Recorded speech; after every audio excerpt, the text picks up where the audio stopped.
Guess what?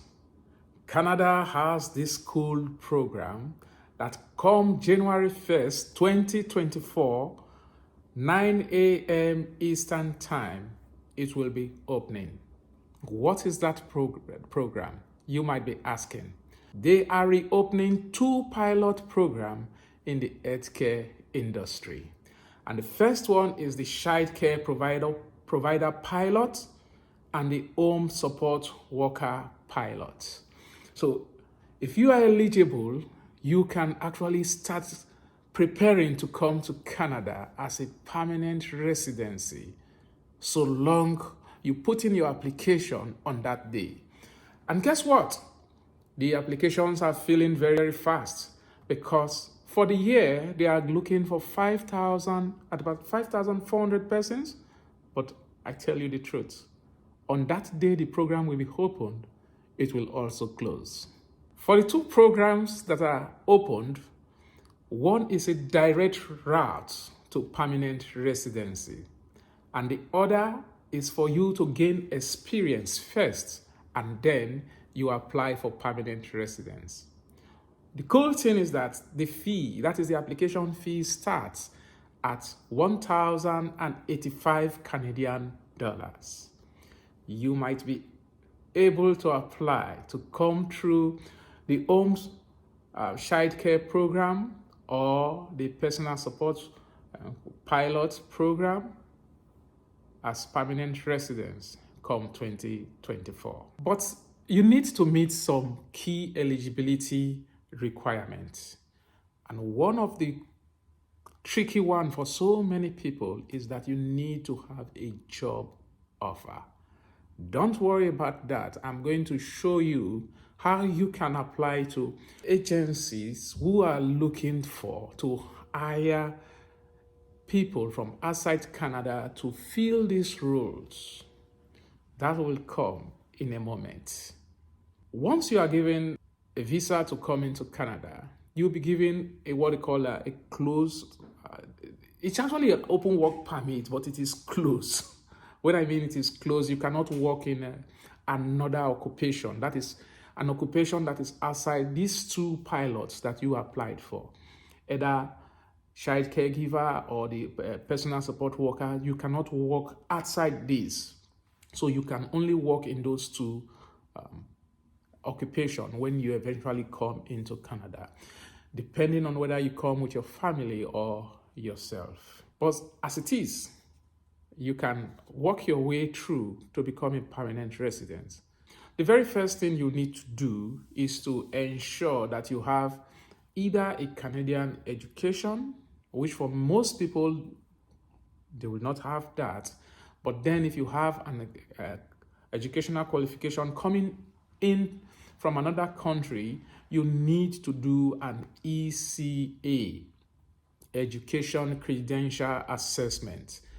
What it means is these bodies that have been authorized by the Canadian immigration authorities, they will check the equivalence of your qualification from whatever country you are coming from. So they will see whether your BSc in your country, then they will check it with that of the Canadian educational system, and then they will see whether both of them are at par. If they are at par, you will be given a result saying you have a BSc in SY courses also. That is crucial that you do that, because if you don't do that, you will definitely not be able to come through. This particular pilot that is opening up in January 1st does not require an LMIA. It doesn't need a labor market impact assessment. And that is something that is cool for many people, because getting an LMIA is difficult.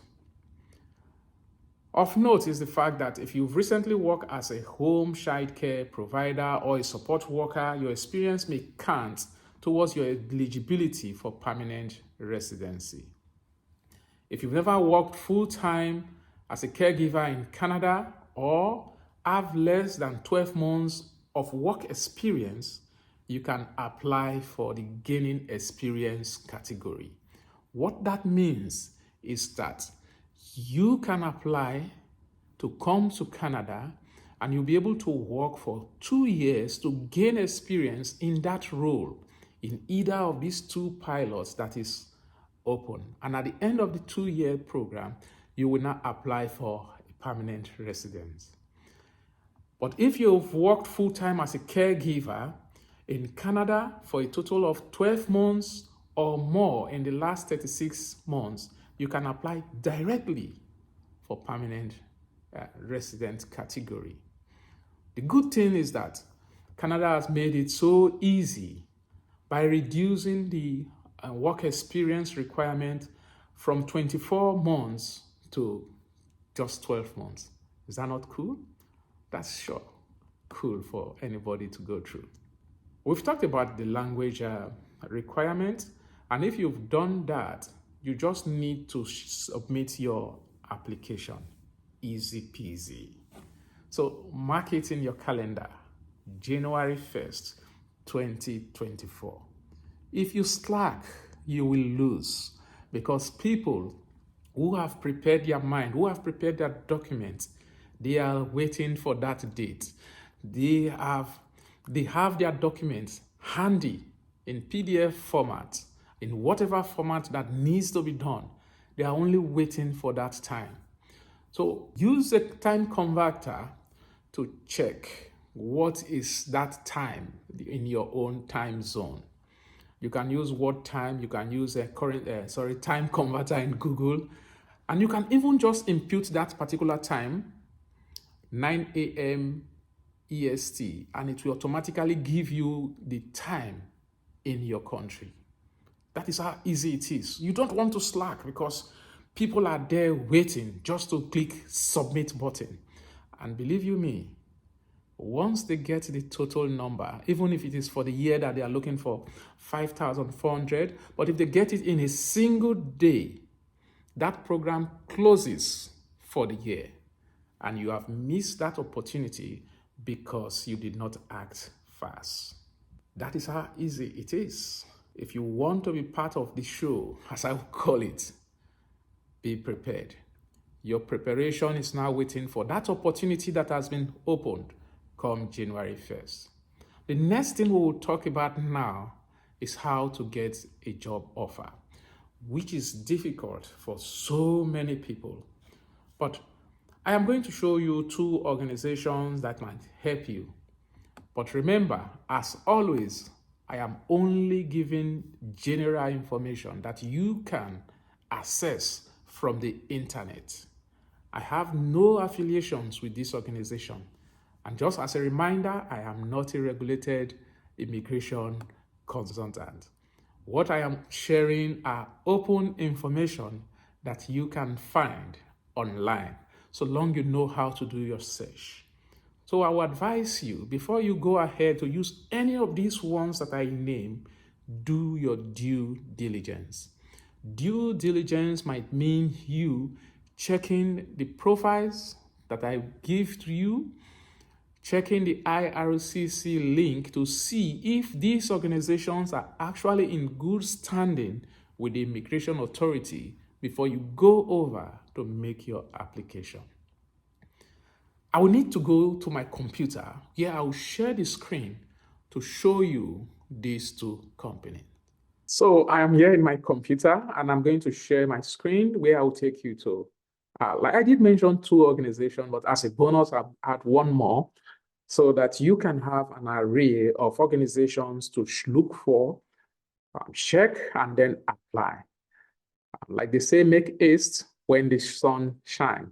So please be as fast as you can, but never hurry. So let's share my screen. Great. So the very first one we will talk about, I'll show you, is this one that says Nannies Incorporated. And that's scattered for Ontario, Alberta, and British Columbia. So you go into your website and you just click in Nanny Incorporated. But don't worry, I am going to leave the link in the description of the video so that you can just click and it takes you straight to this service. So what you want to do is to look for, you want to say you are applying for a nanny or a caregiver. A nanny simply means a caregiver who is taking care of kids, that is children, and a caregiver is someone who is taking care of the older ones. It's as simple as that. So you fill the form. I'm not going to fill the form, but you just fill the form all the way through, attach documents. For example, you put your name, your last name, phone number. Please put a phone number that they will reach you on. Current address, you need to state all of these. And do you need sponsorship? Probably or not. So you say, no, you don't need sponsorship if you don't want it. So you only want to get the job. So you just fill everything there and then tell them about yourself. It's very easy. You can tell somebody about yourself. That is your strengths, your weaknesses, and why you're a good fit for this particular job that you are looking for. That is the very first site. And that site, like we said, is this Nanny Incorporated. So this is what you put inside your browser. So that is the very first one. And we will now move to the second one. And the second one will be heritagenanny.com. Heritage Nanny, they have a whole range of services, care for child care services, senior care services. And then you have for family, you have for immigration. Look, like I did mention, do your due diligence. I have no affiliation with these companies. I have only searched on the internet and found that these companies are actually recruiting caregivers for people. So if you don't have a job and you're asking, as people always ask me, how can I get a job? I am showing you these companies that can assist you, but do your due diligence. The last, but by no means the least, is this company that is called facepersonnel.com. So Face Personnel, you just go through, then all you need to do is to click on the apply now, and you click on workers, and you click application for caregiver outside Canada. Once you click, it comes with a form for you to fill in. This is the form. So you all need to fill in and upload the needed documents as it is. Click on next and just go with the flow and fill the form and hit the submit button, and you'll be fine. Just wait, they might interview you using Zoom, Skype, depending on how you feel comfortable with. And you will be on your way to submitting that application, if not on the 1st of January, but on the very first week of January. So these are the three companies that, for those who do not have a job, they can consult right now to see that they get one. Having said all of these, I know that you found value thus far. Many people are asking me, what other pathways are opening up in Canada? Well, this is it's two, not one. It's two pathways, actually, the pilot. And this pilot is for 5 years running. But the caveat is that once they've got the amount of persons for that particular year, which is 2024, if they've got the 5,000 persons, even in one day, the program closes. So submit your application now. Do not say next week, else you'll be waiting again for next year to do this. And I believe if you do this if you procrastinate this same year, chances are you will procrastinate next year. Get ready, and you will be on the plane coming to Canada very soon. If you are interested in coming to Canada, you want to know what to do, watch this video that tells you some of the things that you need to do before coming to Canada. If you have questions or comments, Leave them in the comment section, and I will do my best to answer the questions using the open source information, as always, mostly from the Canadian Immigration website, though. So you rest assured that you are getting appropriate information. Enjoy the rest of your day, and I will see you in the very next video.